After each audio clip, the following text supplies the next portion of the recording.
The Langford estate boardroom hadn't changed since the early 90s. The same glossy walnut tables stretched across the room, its surface reflecting decades of backroom deals and bitter family debates. The walls displayed photos of charity galas and business milestones, portraits of pride and polished façades. I wasn't in any of them. My name is Rachel Langford, though at family functions I'm mostly referred to as the one who bailed. I'm 33 now, but to them I'll always be the rebellious 20-something who rejected her inheritance to chase pipe dreams in tech. As today's urgent family summit had been called at the Langford vineyard in Napa, supposedly to address financial adjustments. What they didn't know was that the vineyard and the entire Langford portfolio was already under new control. Mind. I sat at the far end, unassuming in a navy blazer, listening as my Uncle Gerald huffed through his quarterly slideshow. "The numbers are dismal," he grumbled, slapping his palm against the screen. "We're bleeding cash across every division." My cousin Drew, fresh out of Wharton and already a senior VP, rolled his eyes. "It's a rough patch. We'll recover, the Langfords always do." If only he knew the board now took its marching orders from ArcLight Holdings, a firm I built and used to gain quiet, complete control of Langford & Co. through shadow subsidiaries and discrete acquisitions. "The logistics division is worthless," my older sister Claire chimed in, barely looking up from her gold-plated tablet. "Might as well sell it for scraps." I bit the inside of my cheek to stop from laughing. The logistics unit was the most promising tech-adjacent asset we had. Under ArcLight, we'd embedded AI-driven systems that were already drawing investor attention in Silicon Valley. "What's so funny?" Gerald snapped, glaring down the table. "You find the situation humorous, Rachel?" The room tensed. Even Claire paused mid-scroll. "I was just considering solutions," I said evenly. Gerald scoffed. "Solutions? From you? The one who walked away from the family trust to play founder in some garage?" They had no idea, but they were about to. 5 years ago, I turned down the position of brand strategy director, a fancy title with no real power. It was a pacifier, a distraction to keep me from asking too many questions, while my cousins played executives.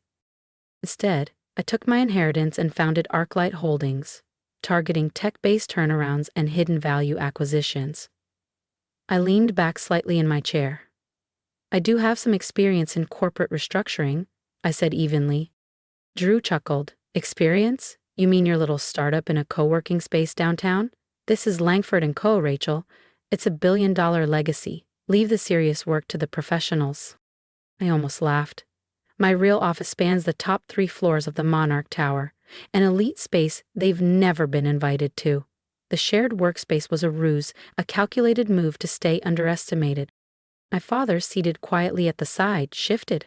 He'd stepped down as CEO last spring, yielding control to Uncle Gerald despite my warnings.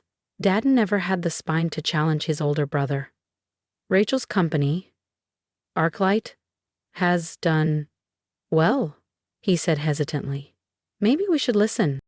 "Done well?" Gerald scoffed. "Max, your daughter is pretending to be a CEO while the rest of us run a real company. She's a disappointment and you know it." That word, disappointment, always struck the same nerve. I'd heard it after proposing digital integration, after declining to marry the CFO's son, after choosing independence over nepotism. Claire let out an exaggerated sigh. "Can we wrap this up? I have a lunch meeting at the pavilion." I glanced at my watch. 3 minutes to go. The acquisition paperwork was already signed. Langford & Co. would officially become a subsidiary of ArcLight Holdings before their dessert menus arrived. "The logistics division isn't the problem," I said, locking eyes with Gerald. "Your entire model is obsolete. You're losing market share because you're allergic to change." Gerald slammed his hand on the table. "I've run this company on your grandfather's principles: discipline, tradition, control." I thought of my grandfather, the bold strategist who pioneered hybrid shipping lanes before it was mainstream. He would have backed me, not clung to outdated methods. "And that," I said quietly, "is why you're failing. The world evolved. You didn't." But Langford & Co. is crumbling because you're too arrogant to adapt, I said, my voice low but steady. Enough, Uncle Gerald bellowed, his face turning a shade too close to crimson. You lost the right to criticize this company the day you walked away. You're worthless to this family, worthless to this business. Before I could reply, the door burst open. Gerald's assistant, usually composed, looked pale and breathless. Sir? Mr. Langford, she stammered. There's an emergency call from the board. Arclight Holdings has just acquired controlling interest in Langford & Co. Silence shattered into chaos. Drew dropped his luxury pen onto the floor with a sharp click. Claire's tablet slipped from her hand and hit the table with a dull thud. Gerald stood frozen, jaw working soundlessly. Arclight? My father whispered, blinking. But that's mine, I finished, rising to my feet. Though its full name is Arclight Global Strategies. We're the largest digital transformation firm in North America, specializing in revitalizing stagnant corporations like this one. Silence fell again, this time heavier. Years of condescension, eye rolls, and hushed gossip about my failed detour had all led to this. That's impossible, Drew said hoarsely. Arclight's a multi-billion-dollar group. You just ran that tiny startup? I pulled out my phone and mirrored the Arclight website onto the conference screen. There it was, my photo under founder and CEO, our global footprint, our financials, and the official acquisition announcement. That tiny startup was a front, I said, locking eyes with them one by one. It kept you underestimating me while I built something world-class. Claire was pale now. What happens to the logistics division, she asked. It will be restructured, along with everything else, I replied. The board meeting in 10 minutes will confirm me as CEO, and the press release hits every outlet at noon. You can't do this, Gerald growled, his voice finally returning. We're family. I let out a quiet laugh. Was it family when you called me worthless? When you buried every idea I brought to the table? When you handed power to the least qualified, simply because of their last name? My father slowly stood. Rachel, please. Let's talk. We can fix this. I met his eyes. I already have.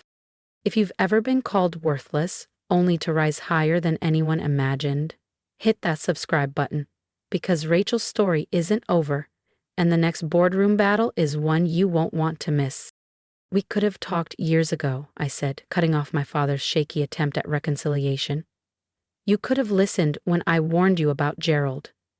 When I showed you how to save this company before it hit free fall, but you made your choices. Dismissive uncle, silent father, entitled cousins. I straightened. Now I'm making mine. The assistant lingered nervously in the doorway, clutching a press folder. Ma'am, the media's already calling. They're requesting a comment on the acquisition. Gerald slumped into his chair, the last of his bravado draining away. Comments, he muttered. What am I supposed to say? That my worthless niece just bought us out? I smiled, stepping forward. Not worthless anymore, am I? I paused. I'm your boss. The room erupted. Claire burst into tears. Drew barked orders into his phone, shouting for legal counsel. Gerald looked like he was trying not to collapse. But I wasn't finished. I walked to the head of the table, his seat, now mine, set down my laptop and opened the restructuring files. Let's begin. I have a few thoughts about revamping the logistics division. The same relatives who once laughed behind my back now sat in stunned silence as I outlined my vision. My company. My rules. The disappointment had just taken command. The board meeting that followed was swift. My majority ownership left no room for debate. By noon, the press release was live. Langford & Co.'s stock surged 15% within minutes. The market had spoken, and it welcomed change. My family, however, was in pieces. This is illegal, Gerald thundered, pacing the boardroom like a caged bull. You had to cheat somehow. Everything was by the book, I replied smoothly. Maybe if you'd read those quarterly reports instead of giving keynote speeches at golf retreats, you'd have noticed Arclight buying up stock. Claire was texting her legal team in a panic. It was pointless. I'd sealed every loophole. Your Chief Innovation Officer title is revoked, I added calmly. And Drew's VP role? Terminated. You can't fire us, Drew shouted. We're Langfords. So am I said, cool and clear. The Langford you all called worthless? How does it feel, I asked quietly, to be fired by someone you all called worthless? My father sat silently in the corner, shoulders slumped. He looked older than I'd ever seen him. Where did we go wrong, he muttered. How did we not see this coming? You saw what you wanted to see, I answered. A difficult daughter who wouldn't follow the script. It never crossed your mind that I wasn't rejecting the game. I was rewriting the rules. At that moment, my assistant Catherine stepped into the room. Ms. Langford, the transition team is standing by. The auditors are ready to begin. Uncle Gerald visibly paled. Auditors? Of course, I said, smiling. We'll need to assess the full extent of damage your leadership caused, starting with those club memberships charged to corporate, personal expenses disguised as business development, and those generous loans to family members. Gerald's mouth opened, but no words came. You'd tear apart your own family, Claire whispered. You never treated me like family, I replied. You treated me like a liability, a stain to be hidden or controlled. Now you'll finally know what it's like to have no control. My phone buzzed. The first wave of changes had gone live. Catherine, please have security assist my family. They'll need to vacate their offices immediately. This isn't over, Gerald barked, though his voice shook. The family won't stand for it. The family, I said evenly, sold their shares years ago. Arclight now owns 58% of Langford & Co. I own your titles, your futures, and every secret you thought you'd buried. As security arrived, I turned to my father. You can stay on, as an advisor, but only if you're ready to listen this time. He stared at me, really seeing me for the first time. When did you become so powerful? I always was, I said. You just never looked close enough. The next week was a storm of reform. The dusty old Langford logo came down, replaced by a sleek modern design. The logistics division, once mocked, became our crown jewel. Nepotism was replaced by merit. Innovators took the reins. Naturally, the family didn't go quietly. Gerald tried rallying shareholders, only to discover they'd already cashed out. Claire tried leaking gossip, but it was drowned out by headlines about Arclight's bold reinvention. Drew tried a different approach. He showed up at my new corner office, the one that used to be his. Come on, Rachel, he said, attempting charm. We're family. Surely we can work something out.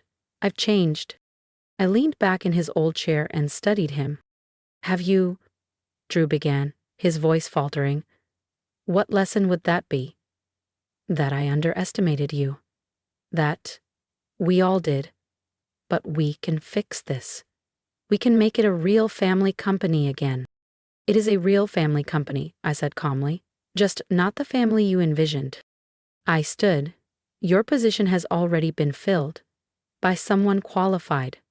I'd suggest updating your resume. He left in tears, another first in Langford family history. The audit confirmed everything I suspected.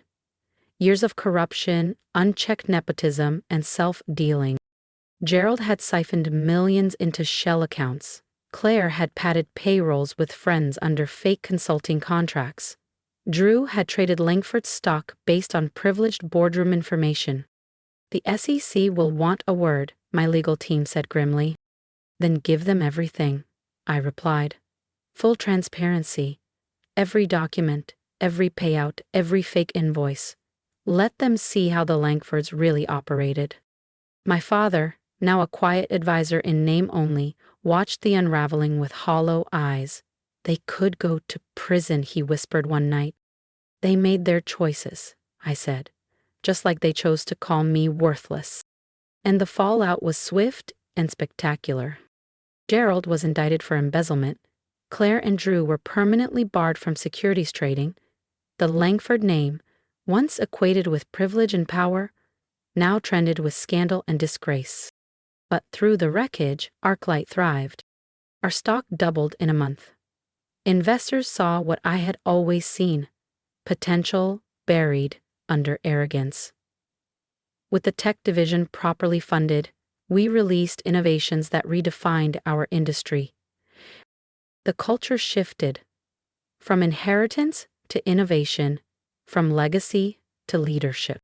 6 months after the takeover, I sat in my office reviewing quarterly reports.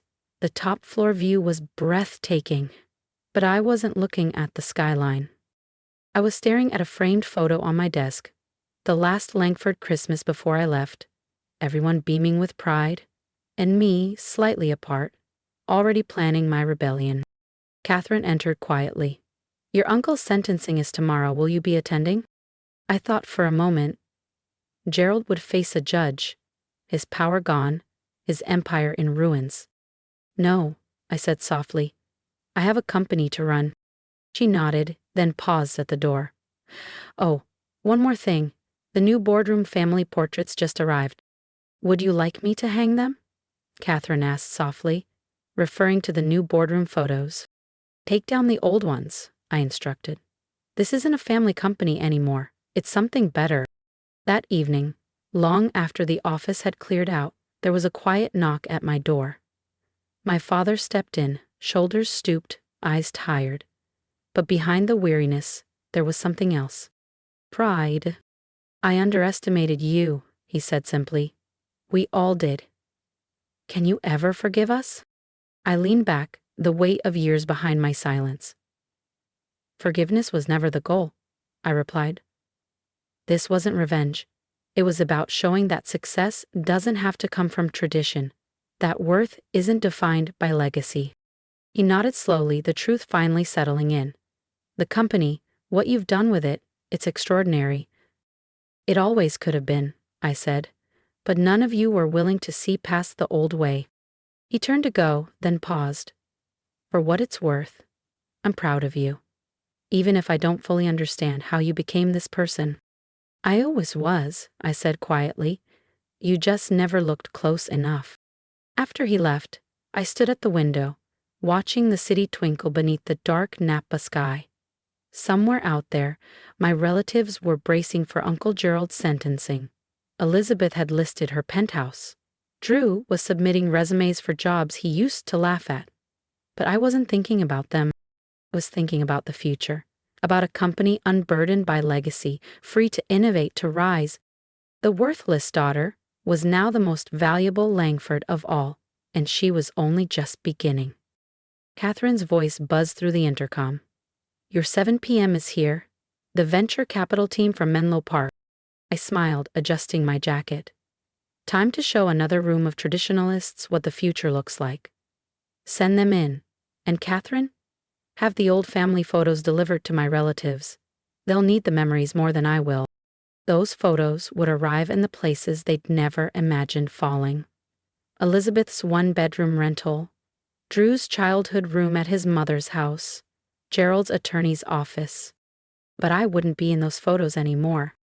I had new pictures to take, new chapters to build, new legacies to create. Because in the end, success wasn't just the best revenge. It was the life they never thought I could build, lived boldly, in full view. If you've ever been overlooked, underestimated, or told you weren't enough, this story is for you. I was once the worthless one too, but I turned doubt into drive and built something undeniable. I'd love to hear your story. Drop a comment below. Tell me about the moment they dismissed you and what you did next, or what you plan to do.